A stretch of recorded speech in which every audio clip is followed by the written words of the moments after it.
Hoy vamos a meternos de lleno en el caso ERE, sin duda uno de los mayores escándalos de la historia reciente de España. Vamos a desgranar todas las claves para entenderlo, desde la sentencia final hasta dónde fue a parar el dinero. 855 millones de euros. Quedémonos con esta cifra porque esta cantidad tan enorme es la que está justo en el epicentro de todo este escándalo de corrupción.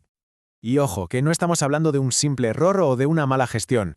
Para nada. La propia sentencia judicial lo dejó clarísimo. Esto era un sistema creado a propósito, deliberadamente, para saltarse cualquier tipo de control público. Para entender de verdad la dimensión que alcanzó este caso, lo más útil es empezar por el final, por esa sentencia definitiva que llegó después de casi 10 años de investigación. Pues fijaos, dos expresidentes de la Junta de Andalucía, figuras de muchísimo peso en el Partido Socialista, fueron condenados por su papel en la trama, uno a 6 años de cárcel y el otro a 9 años de inhabilitación, que para que nos entendamos, significa que no puede ejercer ningún cargo público durante ese tiempo. Vale, pero la pregunta del millón es, ¿de cuánto dinero estamos hablando exactamente? Porque la escala del fraude es fundamental para comprender el impacto real que tuvo todo esto. A ver, entre los años 2001 y 2010, la Junta de Andalucía repartió 855 millones de euros en ayudas. Una barbaridad. De todo ese dineral, la justicia ha podido confirmar que como mínimo 136 millones fueron directamente defraudados.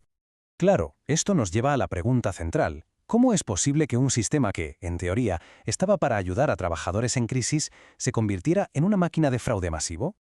Venga, vamos a meternos ahora en la cocina del fraude. Vamos a desmenuzar la mecánica de la trama para ver cómo consiguieron montarlo. En el mismísimo corazón de la operación estaba lo que se conoció como el Fondo de Reptiles. Básicamente era una partida presupuestaria totalmente opaca, una especie de caja B que permitía hacer pagos a dedo, sin ningún tipo de control.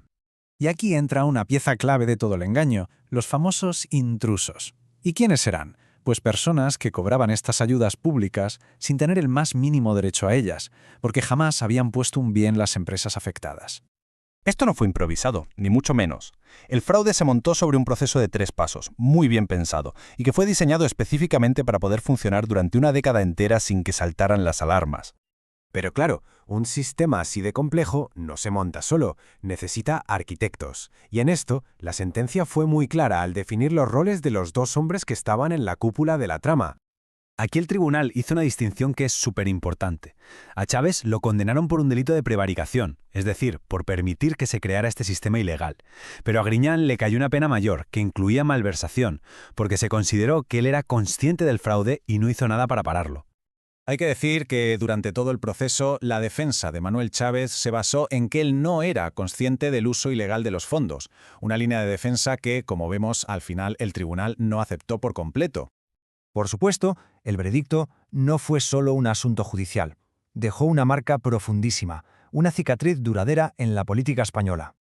Para muchísima gente, este escándalo fue un antes y un después.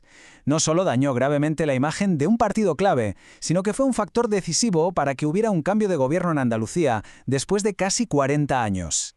Casi nada. Y todo esto nos deja con una reflexión final. ¿Qué lecciones podemos sacar de uno de los mayores escándalos de nuestra democracia? ¿Qué nos dice sobre la rendición de cuentas de los poderes públicos y, sobre todo, acerca de la confianza de la ciudadanía en sus instituciones?